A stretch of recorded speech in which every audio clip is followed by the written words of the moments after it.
এই গণহত্যাকারী খুনি হাসিনাকে সে তার শুরু থেকেই তার শাসনটা ছিল অবৈধ।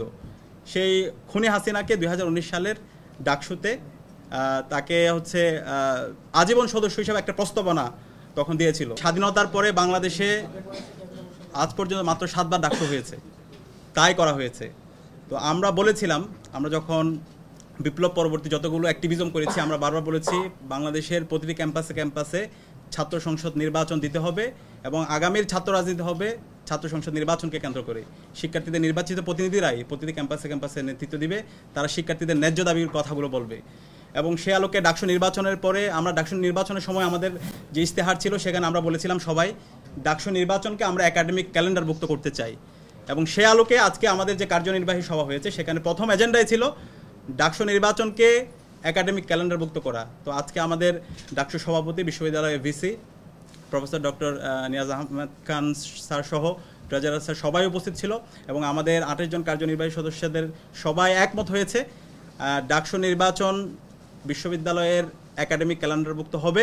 নির্ধারিত সময়ে আগামী যে ডাকসু, সেই ডাকসু নির্বাচনের তফসিল ঘোষণা হবে এবং নির্ধারিত সময়ে নির্বাচন হবে এবং প্রতি বছর এই ডাকসু নির্বাচনটা চলতে থাকবে। আমাদের যেভাবে সেমিস্টার ফাইনাল হয়, আমাদের যেভাবে রেগুলার একাডেমিক অ্যাক্টিভিটি হয়, একইভাবে বিশ্ববিদ্যালয়ের একাডেমিক ক্যালেন্ডারে ডাকসু নির্বাচনকে যুক্ত করা হবে এবং এটার জন্য বিশ্ববিদ্যালয়ের যেই সিন্ডিকেট আছে সেখানে উত্থাপন করা হবে এবং সেটা সেখানে পাশ হবে ইনশাআল্লাহ। তো আমরা আশা করছি এটা একটা ঐতিহাসিক একটা সিদ্ধান্ত। আমরা আগামীর বাংলাদেশে ইনশাআল্লাহ প্রতি বছর প্রতিটি ক্যাম্পাসে, ঢাকা বিশ্ববিদ্যালয় দিয়ে এই যাত্রাটা শুরু হবে, প্রতিটি ক্যাম্পাসেই ছাত্র সংসদ নির্বাচনের মাধ্যমে শিক্ষার্থীদের নির্বাচিত প্রতিনিধিরা প্রতিনিধি ক্যাম্পাসে নেতৃত্ব দিবে। আর দ্বিতীয়ত আমরা দেখতে পাই গত 16 বছরে খুনি হাসিনা তার ফেসিবাদের মাধ্যমে বাংলাদেশে একটা অকার্যকর রাষ্ট্র হিসেবে তৈরি করেছিল। গুম, খুন, আয়নাগর থেকে শুরু করে শিক্ষার্থীদের উপর নির্যাতন, নিপীড়ন, এমন কোনো ঘটনা নাই সে করে নাই। এবং সর্বশেষ 24 জুলাই বিপ্লবে আমাদের 2000 ভাই বোনকে শহীদ করেছে, 40,000 আমাদের ভাই বোনকে গাজী করেছে।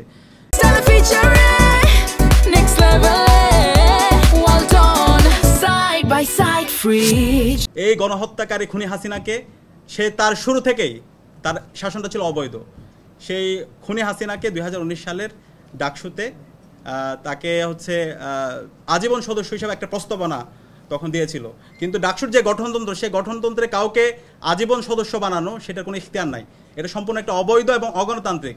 তো ওই সময় একটা রেজুলেশন হয়েছিল এবং সেই রেজুলেশনটা আজকে ডাকসুতে আমরা যারা আমাদের কার্যনির্বাহী সদস্য আছে সবাই সর্বসম্মতিক্রমে সেই রেজুলেশন, এই যে একটা অবৈধ রেজুলেশন ছিল সেটা এই ব্যাপারে সবাই একমত হয়েছে এবং সেটাকে বাতিল করা হয়েছে। এবং এই ফ্যাসিস্ট খুনি হাসিনা তার বিচারে স্বাধীন বাংলাদেশে হবে, তাকে বাংলাদেশে নিয়ে আসতে হবে, তার সকল দোষরদেরকে বাংলাদেশে নিয়ে আসতে হবে, সবাইকে স্বাধীন বাংলাদেশে বিচার আওতায় নিয়ে আসতে হবে। এবং এই খুনি হাসিনা যে গণহত্যা করেছে, যে আয়নাগর তৈরি করেছে, যে গুম খুন করেছে, তার সকল দোষরদেরকে বিচার আওতায় নিয়ে আসে তাদের প্রত্যেকে ফাঁসিতে ঝোলাতে হবে। এবং সেই দাবি আজকে আমরা ডাকসুর পক্ষ থেকে করছি। এবং একই সাথে আমাদের দীর্ঘদিনের দাবি শিক্ষক মূল্যায়ন, এটা আজকে আমাদের ঢাকা বিশ্ববিদ্যালয়ের সকল শিক্ষার্থীদের দাবি। এই শিক্ষক মূল্যায়ন পদ্ধতির জন্য আমাদের সদস্যরা, কার্যনির্বাহী সদস্য কাজ করছে এবং একটা টিমও হয়েছে বিশ্ববিদ্যালয়ের। আমাদের ভিসি স্যার থেকে শুরু করে সবাই একমত হয়েছে খুব দ্রুতই বিশ্ববিদ্যালয়ের যে টিম সিন্ডিকেটের মাধ্যমে সেটা পাশ হয়ে শিক্ষক মূল্যায়ন যে পদ্ধতি সেটা চালু হবে।